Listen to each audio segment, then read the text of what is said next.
പൊന്നാരൻ്റെ മാണിക്യക്കല്ലുകളെ ഒരു ചങ്ങായി എഴുതി വെച്ചേക്കുന്നുണ്ടോ? അദ്ദേഹം സിനിമയിൽ അഭിനയിക്കാൻ വേണ്ടി പോവാ, ദുആ ചെയ്യണമെന്ന്. മുസ്ലിം ഉമ്മത്തിൻ്റെ ഒരു അവസ്ഥകൾ ആലോചിച്ച് നോക്കിയാണ്. കുറച്ച് ദിവസം മുമ്പ് വേറൊരു താത്ത, ആ താത്ത ഏതോ ഒരു സിനിമ കാണാൻ പോയി, തിയേറ്ററിൽ പോയിട്ട് ആ താത്ത സിനിമ കണ്ട് ഇറങ്ങിയിട്ട് താത്ത പറയുന്നത് നിങ്ങൾ കേട്ടോക്കെയാണ്. കുറെ അലവലാതി സിനിമകൾ കുറെ ഇറങ്ങുന്നുണ്ട്, ഒന്നിനും കൊള്ളൂല. മനുഷ്യന് പൈസ കൊടുത്തിട്ട് ഒരു ഗുണവും ഇല്ല. അത് കണ്ടിട്ട് പച്ച സിനിമ, ബാക്കിയെല്ലാം ഡെഡ് സിനിമ. ഇതാണ് സിനിമ. പഴയ സിനിമകളൊക്കെ എവിടെ?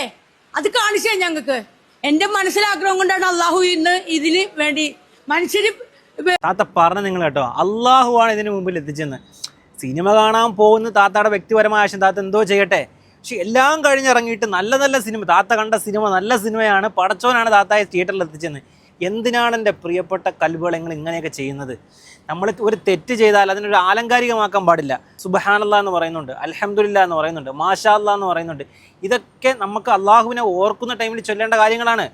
ഇതൊക്കെ ഒരു ഹറാമായൊരു പ്രവൃത്തി ചെയ്യുമ്പോൾ അതിന് സുബ്ഹാനല്ലാഹ്, അൽഹംദുലില്ലാഹ്, മാഷാ അല്ലാഹ് ഒക്കെ ദയവ് ചെയ്ത് നിങ്ങൾ ഇത്തരം പ്രയോഗങ്ങൾ ഉപയോഗിക്കാൻ പാടില്ല. നിങ്ങൾക്ക് പല നിലപാടുണ്ടാകും, നിങ്ങൾ വ്ളോഗറായിരിക്കും, പല അഭിപ്രായങ്ങൾ പറയാനുണ്ടാകും. നിങ്ങളുടെ അഭിപ്രായങ്ങൾ നിങ്ങളുടേതായ രീതിയിൽ മാത്രം പറയുക. അതിലൊരിക്കലും പടച്ചോനെ അല്ലെങ്കിൽ ഇസ്ലാമിൻ്റെ അലാമത്തുകളെ നിങ്ങൾ കൂട്ടിച്ചേർക്കാൻ പാടില്ല. ഈ ഒരു അവസരത്തിൽ എനിക്ക് പറയാനുള്ള ഇതാണ്. ഇത് മാത്രമല്ല, ഇതിൻ്റെ കമൻറ്റ് ബോക്സ് നോക്കിയാൽ പല ആളുകളും പറയുന്നത് അൽഹംദുലില്ലാഹ്, അള്ളാഹു നിങ്ങൾക്ക് അനുഗ്രഹം ചെയ്യട്ടെ, അള്ളാഹു ബറക്കത്ത് ചെയ്യട്ടെ. എന്തിനാണ്? സിനിമയിൽ അഭിനയിക്കാൻ പോകുന്നതിന്. അതുകൊണ്ട് ദയവ് ചെയ്ത് ഇത്തരം പ്രയോഗങ്ങൾ നമ്മൾ മുസ്ലിമീങ്ങൾ എന്ത് ചെയ്യണം? ഒഴിവാക്കണം എന്നാണ് എനിക്ക് പറയാനുള്ളത്. പൊന്നാരൻ്റെ മാണിക്യക്കല്ലുകളെ ഒരു ചങ്ങായി എഴുതി വെച്ചേക്കുന്നുണ്ടോ? അദ്ദേഹം സിനിമയിൽ അഭിനയിക്കാൻ വേണ്ടി പോവാ, ദുആ ചെയ്യണമെന്ന്. മുസ്ലിം ഉമ്മത്തിൻ്റെ ഒരു അവസ്ഥകൾ ആലോചിച്ച് നോക്കിയാണ്.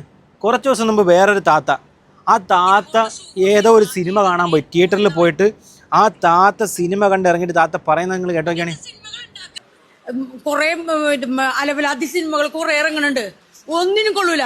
മനുഷ്യന് പൈസ കൊടുത്തിട്ട് ഒരു ഗുണവും ഇല്ല. അത് കണ്ടിട്ട് പച്ച സിനിമ, ബാക്കിയെല്ലാം ഡെഡ് സിനിമ. ഇതാണ് സിനിമ. പഴയ സിനിമകളൊക്കെ എവിടെ? അത് കാണിച്ചു ഞങ്ങൾക്ക്.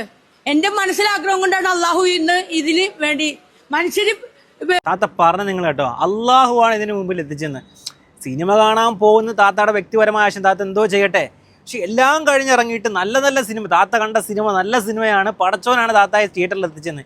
എന്തിനാണ് എൻ്റെ പ്രിയപ്പെട്ട കൽബുകൾ നിങ്ങൾ ഇങ്ങനെയൊക്കെ ചെയ്യുന്നത്? നമ്മൾ ഒരു തെറ്റ് ചെയ്താൽ അതിനൊരു ആലങ്കാരികമാക്കാൻ പാടില്ല.